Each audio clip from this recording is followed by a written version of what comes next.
बाहेर छान पाऊस पडत होता. तर घरच्यांची फरमाईश आली, मस्त असं चटपटीत काहीतरी बनव ना. घरात फ्लॉवर होता. मग काय, लगेच ठरलं गोबी 65 करूयात.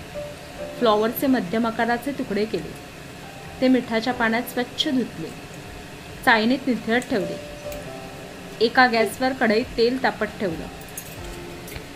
एका मोठ्या बाउलमध्ये समप्रमाणात कॉर्नफ्लोअर, तांदळाची पिठी घेतली.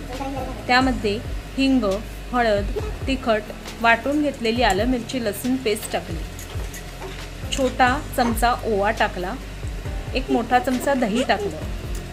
मीठ टाकलं. हे सगळं मिश्रण एकत्र केलं. त्यात पाणी घालून सरभरीत बॅटर तयार केलं. त्यामध्ये हे मध्यम आकाराचे फ्लॉवरचे तुकडे टाकले. ते छान मिक्स केले. कढईत तेल तापलं होतं.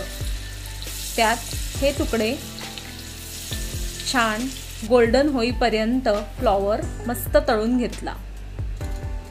झाली आपली भजी तर तयार झाली. ही अशी देखील खाऊ शकता. पण ही रेसिपी अजून चटपटीत बनवण्यासाठी एका पॅनमध्ये तेल गरम केलं.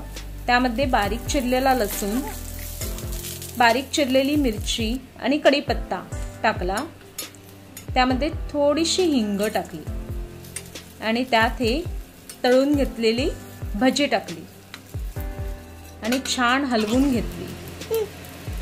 त्यावरती चाट मसाला मस्त टाकला सगळीकडून आणि परतून घेतलं. गरमागरम सगळ्यांनी खाल्लं. खूप आवडलं. तुम्ही पण सांगा कशी वाटली ही रेसिपी.